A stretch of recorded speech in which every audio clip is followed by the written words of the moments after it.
Hello everybody and welcome to Space Engine Steam Edition. Yes, as I said, I'd finally get around to it, and I did. So we are playing Space Engine in Steam, which is fantastic.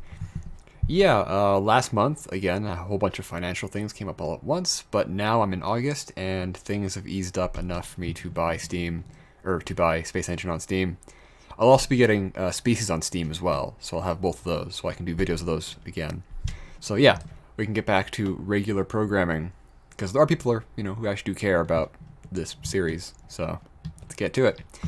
I have some places I was requested to go my last two videos, but I didn't because, well, I was using the old version. But now that I have the new version, we can go and do this. So first off, I was asked to go to M82. Apparently it looks really good in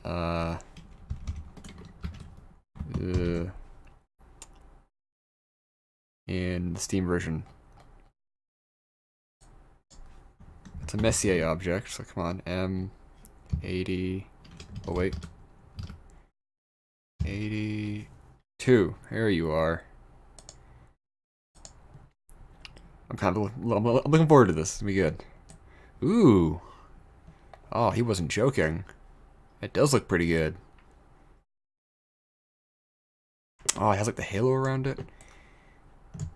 That's actually impressive. I haven't actually fiddled around with any of the settings yet, so. Oop, okay. So it might look a little. Well, actually, it looks pretty good already. That's pretty. I like that. I like that a lot.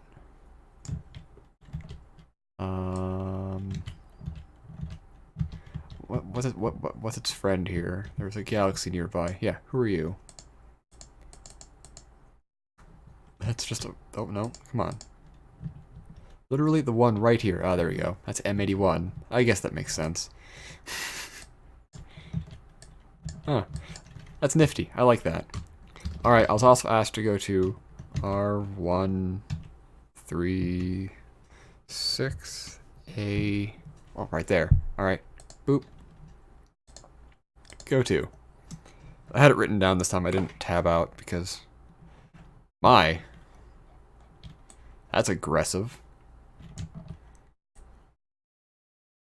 It looks kind of like a, well, an egg, actually. So it could be like an egg commercial. That's probably because it has a really high rate of spin. A lot of objects that spin quickly on their axis do that. They bulge out. Earth actually probably did that for the first, little bit of its life because it was probably spinning quite fast. The moon has since slowed down our rotation a fair bit. Well, that's just kind of cool. I like that. I like that a lot. And the rays there are really nice too. Who's that? Oh, that's the Milky Way. Wait a minute. Are we in a? Is this a halo star? Where are we? Oh no, we're in the the Large Magellanic Cloud. Huh. I did not know that. That's kind of cool. Learning new stuff every day. But yeah, I wasn't able to get my balloon into a thunderstorm this year. Not yet, anyways. I still have it sitting next to me. I was actually going to fly it on Friday, but the weather conditions were just a little off. It was a little too... Like the surface winds were too strong and going in the wrong direction. That if I would have released it, it would have blown into power lines. And it's not my style to do that, so I decided to call it off. I'll probably be flying it. I'm thinking next weekend I might get another chance. Okay, I screwed something up here. So that's still gonna happen. It's gonna fly this year regardless. I just need to choose a good time to do so. But yeah, this Friday wasn't a terribly good time to do it. This weekend it's not going to also work just due to scheduling conflicts, which is kind of sad because it's supposed to be a storm on Sunday, which is what this balloon's for. But it depends. If it's like a really severe storm, I can't fly it. If it's a really weak storm, then I can't fly it. There were a whole bunch of really good storms. Wow, okay, using the right mouse button is, you go way too fast. Like, that's brutal. In the spring, there were a whole bunch of really good storms that would have been good candidate storms, but unfortunately, no, I didn't have the balloon ready in the spring. So next year, for sure, I'm going to have the balloon and everything ready to go by the spring. So I'll actually have a chance to catch a good candidate storm. So that'll be kind of fun. But I'm still going to be flying the current payload, and it's going to have, like, the radiation data logger and all that. It's going to be great. Let's go back to the solar system and see what it looks like. I think I got all the shaders and the HD packs when I got this, like when I bought it. That's kind of what it said. It said it was all my library. So let's go check. Let's start with Earth. I like Earth. Earth looks pretty, but Earth always looks pretty. It's a good planet. I highly recommend. Let's check out Mercury. Good old Mercury. Big old Mercury. Well, that's not that big. I think Ganymede is bigger than it, but it's really metal rich. Taking its sweet time to get there. Come on. There we go. Boop. That albedo is a little out of whack. But, you know what? That's actually not bad. Oop. Zoom out. Oh, I think it froze. Oh, we're good. Right then, let's go to Venus. Boop. And Venus looks about how you'd expect. Let's land. Let's just land on it as per the game. Or is it Shift G? Control G. Yeah, it's Control G. Excellent. Now we're going to land very slowly on Venus. The first spaceship on Venus.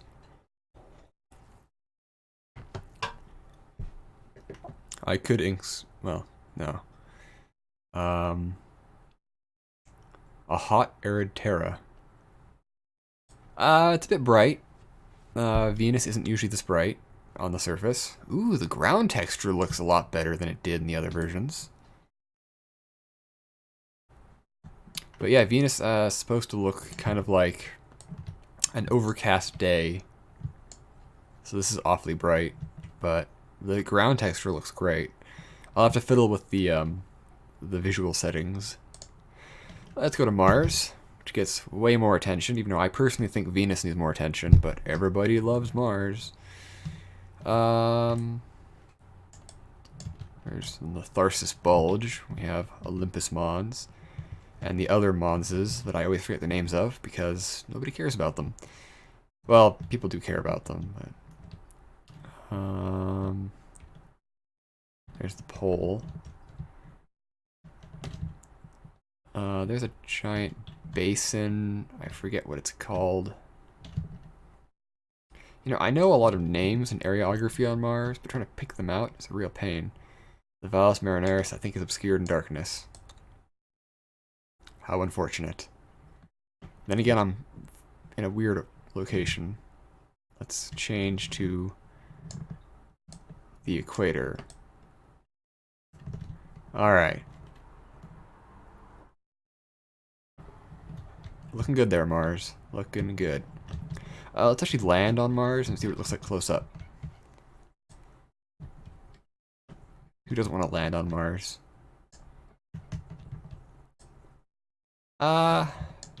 Doesn't look bad. Doesn't look good either. I'll have to check, because it said that all of the HD packs were in my library already when I downloaded it. So they might have been. I'm not sure. I could just be dumb, because they do look better than they did, but I'm not seeing. Ooh, Phobos and Deimos. Dwarf Moon Phobos. Dwarf Moon Deimos. Ah. Ooh, Sirius is in here. Let's go to Sirius. Because why not? See if we can find the crater with the salt in it. I think it's obscured in darkness. Right then, how do I change the time? That's exposure. Actually, wait, can I turn this exposure down? Oof, I went too far. Good enough. What was the time again? Time scale, there we go. Let's see if we can find it. It might have been that one crater up near the North Pole that I just missed. No, wait, there. Oh, there it is. There's two of them. There's this one. And I think this was the one down here that I was thinking of. No, that's just a ray crater. Oh, okay. I know one of these was like a crater that had a big salt mound in it. It's kind of cool. Yeah, the exposure's a little off. See, that seems, I don't know. I'll fiddle with that later. Up next, we're going to go to Jupiter, everyone's favorite planet. That isn't actually everyone's favorite. There was actually a video of an impact on it recently, which was kind of cool. Because it happens fairly frequently, but it's not recorded very frequently. So, yeah, it's fascinating. Boop. Jupiter looks great. Its red spot is on the other side of the planet at the moment, but we can remedy that situation. Oh, look at that. You can see little moons flying over it, casting shadows. There it is. Now, the red spot's actually shrinking, so it might actually dissipate in a while. Which, you know, it just happens. No one said that it was a permanent feature. It might have been, we didn't know. It might have been a storm. Things happen. It's kind of like Saturn's rings are disappearing slowly, too. And in like 300 million years, they're going to be gone. But it's like, whatever. Speaking of Saturn, boom, we are here at Saturn. Saturn's looking good. Saturn's always looking good. I love Saturn. And Saturn has my favorite non-Earth locale, Titan. Boop. Now, I like Titan, and I love that the Dragonfly mission was in fact selected, so we're going to get a quadcopter landing on Titan, which is always fun. Is this liquid? Did I land in the ocean? In the Kraken Sea? It would appear that I have. Yeah, I have. Alright, so that sucks. It's actually interesting because the Dragonfly mission is going to touch down on Titan in the 2030s. And I concluded that I'm going to be like 47 or 44. I'll be in my 40s anyways when it happens. And that's kind of spooky to think about because I'm only 25 right now. So it's like, oh man, 40s. Not that I should care, but I do apparently. Oh, look at that, beautiful. See if I can see Saturn. There's the sun. Oh, I think that Saturn's on the wrong side. Well, let's do this.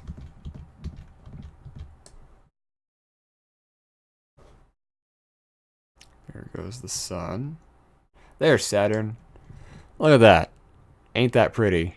You can just about see it through the clouds. Ah, I love it. This is a great program. Alright, Uranus, you're up next. Boom. Uranus is looking great. Those rings are looking wonderful. Your moons. Where's... Yeah, Miranda. That is Uranus. I always get Miranda mixed up with a Saturnian moon. But no, it's very much a Uranian moon. I knew Titania. It's weird. Okay. Saturn has Titan, Uranus has Titania, and Neptune has Triton. A lot of T's going on there. And speaking of T's, let's actually go there, find out. Boop. Neptune, looking wonderful. Look at your rings. Now, where is our good friend Triton? Right there. Triton's a cool moon because it actually orbits in the opposite direction and has a lot of similarities to Pluto, Charon, and Eris, and other such locations. And it's actually thought that Triton was a trans-Neptunian object that got captured by Titan. I mean, captured by Neptune. A lot of T's going on here. So, when New Horizons was about to fly by Pluto, I was like, it'll probably be similar to Triton, honestly. And it was. Pluto actually had a lot more Tholians on it than I expected. Like, it had a lot more a darkish color, but you know, it was roughly similar to Triton, so that was kind of fun. And Triton actually has clouds. They're very... Whoa. That's some nice coding there. Anyways, Triton does actually develop clouds. It has a very, very, very thin atmosphere. And by thin atmosphere, I mean it's hardly even an atmosphere. But it's just... It's more like a thin envelope of outgassed material that barely constitutes an atmosphere, but it does get these really, really thin ice clouds that form in the in the air above it in some places. There's actually pictures from Voyager that show these really thin clouds. They look like little lines on the terminator of the planet. They're really cool. I recommend looking it up. It's actually pretty amazing. So yeah. Speaking of Pluto, let's go to Pluto. I like Pluto. Do you like Pluto? Everyone likes Pluto. Wonderful. The side of Pluto that was obscured from New Horizons is right here. The parts we did see are over here, though. Let's increase the time rate. And let's try to... Let's make this more visually friendly, shall we? Or not. Okay. We're going to look at this. Look at that stunning detail. No, it'll come around. Good enough. Alright. Pluto. I like Pluto. Is it a planet? A dwarf planet's technically a planet, so I'm going to say yes. Does it matter? Kind of. It's a world regardless. Oh. Where am I? I'm lost. Lost on Pluto. It's just like Magic School Bus all over again. Well, actually, they weren't lost on Pluto. They found Miss Frizzle on Pluto. That's right. But they lost her in the asteroid belt, so I don't know how the hell she got there. Ugh, magic. Anyways, yeah, look at this. We're on a icy slope on Pluto. Very likely, this slope consists of, like, frozen volatiles. Probably nitrogen ice, probably some water ice, ammonia ice. It's all quite nifty. Let's actually see exactly where we landed. Oh yeah, we landed there, okay. Cool beans. You know, I like how the camera adapts like that. When you get closer to a planet, it writes you. I like that. That's really nice. That is actually a really nice feature of the program, and I commend the developer for adding that in. I like that a lot. Damn, look at that. Look at some nice dunes or ripples. Oh man, I want to stand on Pluto. I mean, I'd like to come back at some point, but still. That's neat. I like Pluto. Oh, we can check out... Let's go to Mordor. I'm serious. The polar region of Charon is called Mordor. I don't know if it's official. I know like that was the name they kind of gave it. But, yeah. So now I can literally fly into Mordor. Yeah, like a little square. That is the polar, right? No. Where is it? There's a part of the moon. I'm pretty sure. Like, I thought that was it though. Like the square kind of look. Well, either way, there's a part of the moon, or of the planetoid dwarf planet, that looks like Mordor, and they call it Mordor. Pretty sure that square I was at was it, but you know, never know. This is one of the poles. I'm pretty sure there's a polar region though, so it has to be one of the poles.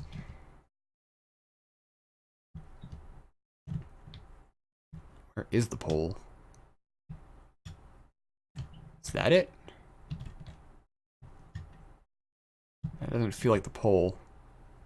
Whatever. It's around here somewhere. Oh, there goes Pluto. It's a polar region, so it's whatever. Either way, Charon, pretty cool place. I like it. Let's see if we can illuminate this side eventually.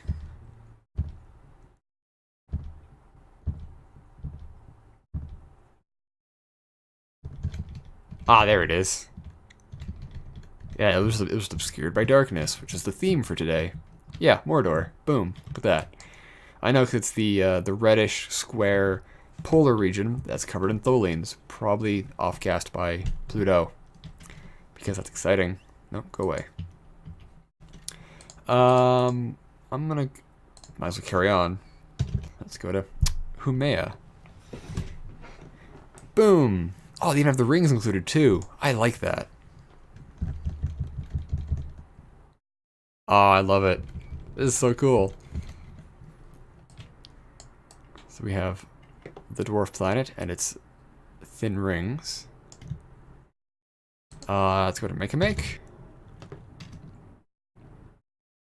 Or make. It's a squashed potato. Beautiful. And finally, Eris. Who doesn't like Eris? Who's that? Samia. Oh, right. Okay. Let's land. And we can conclude this video standing on the surface of Eris. Screw off. Nobody likes you. So yeah. There's the sun. There's the moon. Standing on the surface of Eris. The outer reaches of the solar system if you ignore other small bodies like Ultima Thule and whatnot. Which I wanted to call Charybdis and Sicily, but no. Why are there cuts on the tops of my hands? What did I do to deserve this? Anyways, thank you all for watching. I hope you enjoyed. Now that I have the Steam version, I can do videos more like regularly again, and they'll also update, just like always be updated. So that's going to be kind of cool. So thank you all for watching. I hope you enjoyed, and space.